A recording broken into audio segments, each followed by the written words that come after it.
Hello and welcome. In front of me I have got a Carado camper van on the Ford Transit, and for something like this is the 590 edition 15. It's an off-road vehicle, starting price €70,000.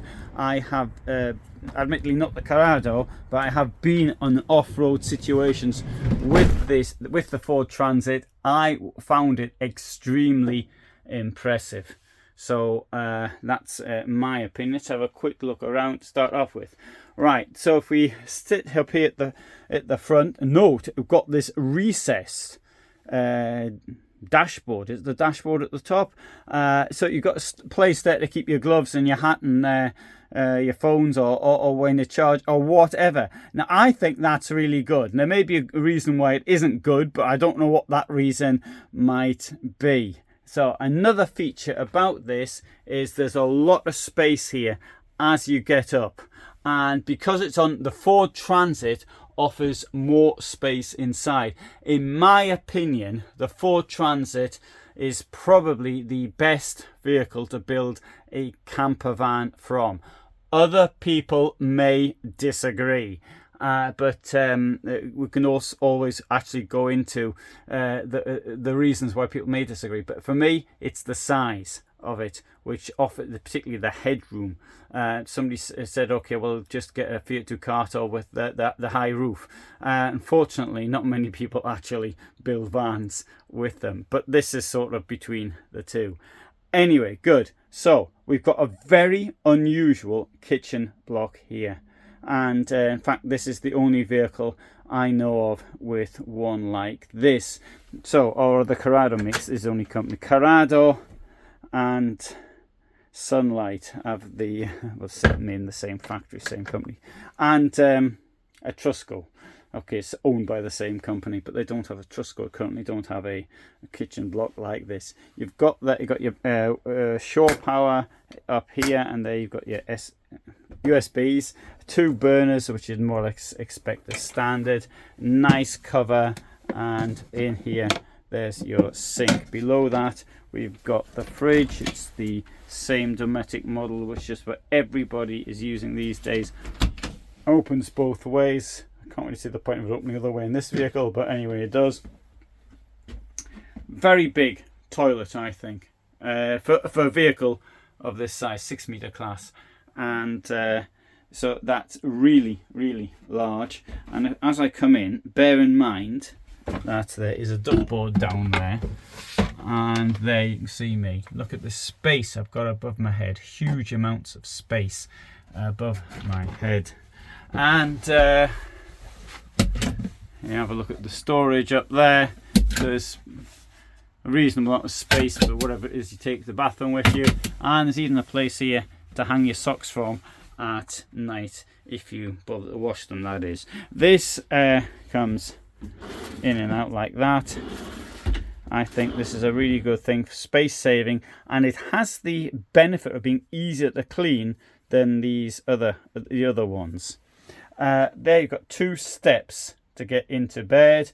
I suppose 3 if you counted the one at the top. And although of course the bed itself isn't all that high.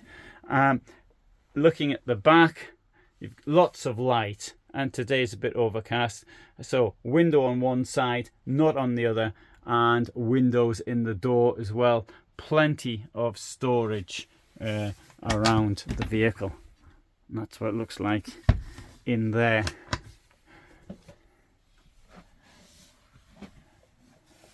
So one thing that stands out to me is the light situation inside. So let's come out.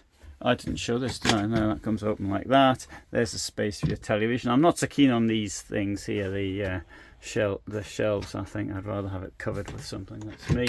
That one's not so bad, but on the other side here it is actually worse. That should be covered. And here I think there's an opportunity. It's gone astray to have some storage in there, maybe recessed back, but you can get a keeper system. I'll give you a link below, and putting in a keeper system, they are really, really effective. Right, coming out. If I can open it. Oh, it's a bit tight, that one. Now, one thing I will also point out here, note we've got we've got the mosquito here, which is easier to actually for the manufacturers to build one like that than have one that goes quite all the way across. Right, so let's have a look at the back.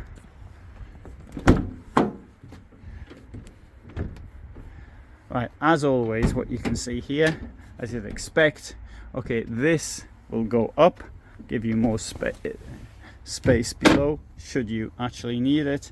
In here we've got, there you go, 2 gas cylinders will fit in here. There are lashing straps, and in the window we'll find blackout blind.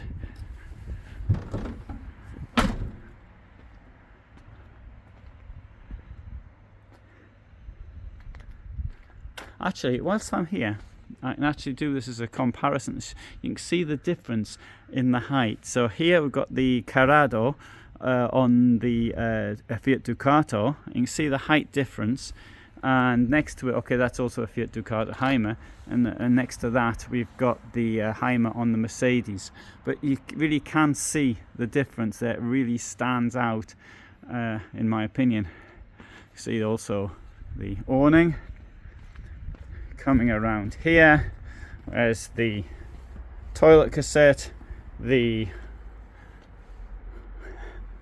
exhaust, that's the word, for the Truma, the boiler.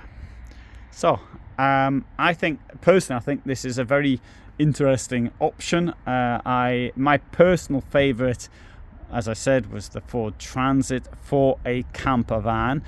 It's incredibly light to drive, but I can't really emphasize this enough. I have been on off-road situations with this, and it is very, very good.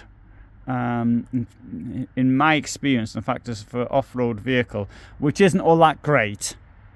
But I would say that the Ford has got the best off-road capabilities that I actually know of. Anyway, good. I hope I haven't been too over the top with my praise. If you're this one here is ready to go, it's ready to be sold. I'll give you a link below should you be interested. I'm in Heilbronn, Germany. The company's called Brecht Caravan, and so you can get links to this vehicle below. But for the moment, thanks so much for watching. All the best from me in Germany.